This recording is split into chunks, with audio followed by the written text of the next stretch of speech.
올해 34년 된 통일운동 NGO고요. 그동안 19년 동안 여기 와 있는 그 북한 이탈쯤에 정착 지원을 도왔습니다. 16년 동안 4개의 병원에 의료 상담실을 만들어서 탈북민들이 지금 한 3만 3천 명 되는데 한 1만 4천 명 정도의 의료 지원을 해줬다라는 게 가장 큰 제가 이제 자부심이고요.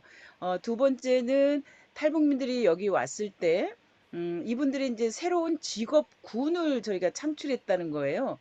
그것이 뭐냐면 바로 북한 이탈주민 전문 상담사를 2009년도부터 저희가 양성을 해서 이분들이 뭐 지금은 뭐 여러 군데 뭐 국가기관이라든가 NGO라든가 복지관 이런 데서 북한 이탈주민 동료 상담원으로 일할 수 있는 그런 직업을 저희가 만들어 줬다라는 게 굉장히 좀 돌이켜 보면 가치 있는 일이었고요. 사실 저희가 이제 그 정착 지원을 하지만 가장 큰 맥락은 건강에 많이 초점을 뒀던 것 같아요. 신체적인 건강, 정신적인 건강. 그래서 우리가 2010년도부터 이제 코칭 센터를 만들어서 심리 안정을 해주는 것도 가장 큰 역할이죠. 제가 그렇게 이제 심리적인 문제라고 말씀을 드렸습니다. 저희가 3년 전부터 행안부 사업으로 전국을 저희가 다니면서 그 이분들의 네트워킹을 구축해주는 이제 안전망 구축 사업을 저희가 계속 해오고 있거든요. 그러다 보니까 제가 전국을 다 다니면서 이제 탈북민들을 만나게 됩니다. 그런데 거기서도 저희가 느끼는 게 이분들이 사회적인 기반이 없는 거죠. 더더군다나 코로나기 때문에. 누구 하나 뭐 불러주는 사람 없고 나가는 것도 부담스럽잖아요. 그런데 여기서 다시 이제 그런 이제 그 물적, 인적 자원들을 이제 구축해 나가야 되는데 그런 부분들이 이분들의 혼자의 힘으로는 굉장히 어렵다는 거죠. 그러고 보니까는 아이는 아이대로 뭐 어른들은 어른대로 다들 너무 외롭다라는 얘기를 많이 하죠.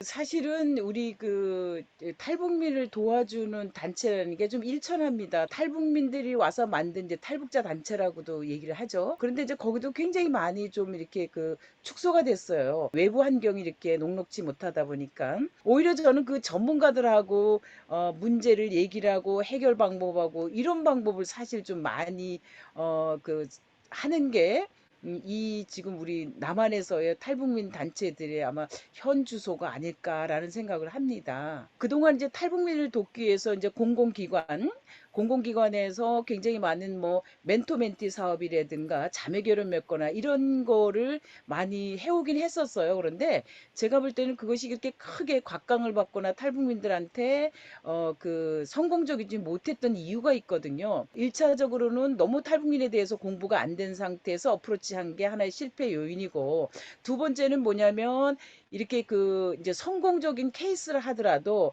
이게 지속 가능하지 못했던 얘기죠.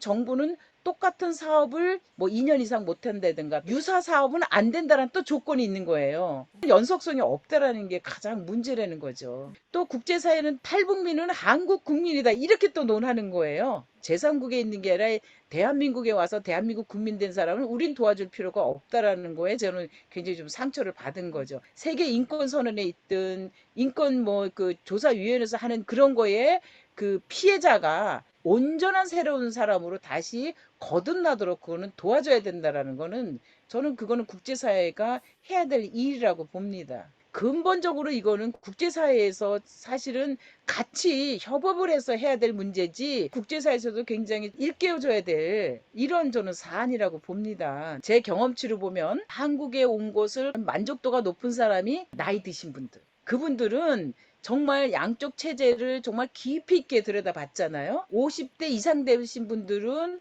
그나마도 북한에서 제대로 된 교육을 받았어요. 고등중학교까지 다 거의 다 나왔던 사람이죠. 고난행군이 거의 한 20년 정도 됐잖아요. 그때 태어나거나 중고등학교에 그 언저리에 있었던 사람들이 오히려 제대로 교육이 안 된 거예요. 북한 사람들을 봤을 때는 그때 당시는 학력이 높아요.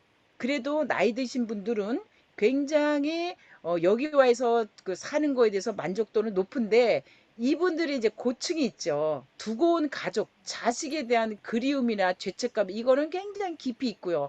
또 한 가지 뭐냐면, 과연 죽기 전에 얘들을 만날 수 있을까라는 그런 초조함이 있죠. 부모들을 보니까 문제는 뭐냐면, 남한에 대한 교육 제도나 교육 환경, 이런 거에 대해서 전혀 모르시는 거예요. 엄마들이 여기서 부모 교육을 받지 못하니까 북한에서 내가 해왔던 습관이라든가 아니면 북한에서 우리 부모가 했었던 걸 그대로 답습을 하는 거죠. 심리 불안한 엄마들이 많아요. 어떤 프로그램이든 만나서 그분들이 집을 나올 수 있는 기회를 주는 그런 거를 해주면 참 좋겠다라는 생각이 들고요.